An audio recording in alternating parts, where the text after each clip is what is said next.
ఉత్సాహగానము చేయుచు ఆయన సన్నిధికి రండి. 100వ కీర్తన 2వ వచనం.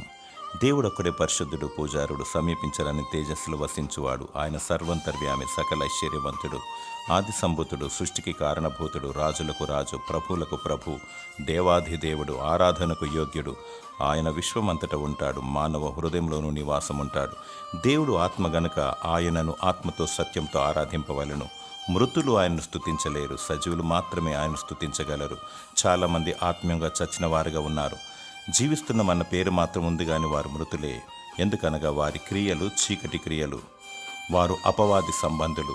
వారు పెదవులతో స్తుతించువారు. వారి హృదయము దేవునికి దూరముగా ఉంది. పరిశుద్ధమైన ప్రవర్తనతో దేవుని సన్నిధిలో కనబడము. దేవుడు నిన్ను సజీవ లెక్కలో ఉంచినందుకు మరియు రక్షణను బట్టి, మేలులు ఈవులు దయచేస్తున్నందును బట్టి నీలో ఉన్న దేవుని సంతోషపరిచి ఆయన పరిశుద్ధ సన్నిధిలో ఆయనను ఆరాధించు. దేవుడు తన సన్నిధి కాంతిని నీపై ప్రసరించునుగాక. ఆమెన్.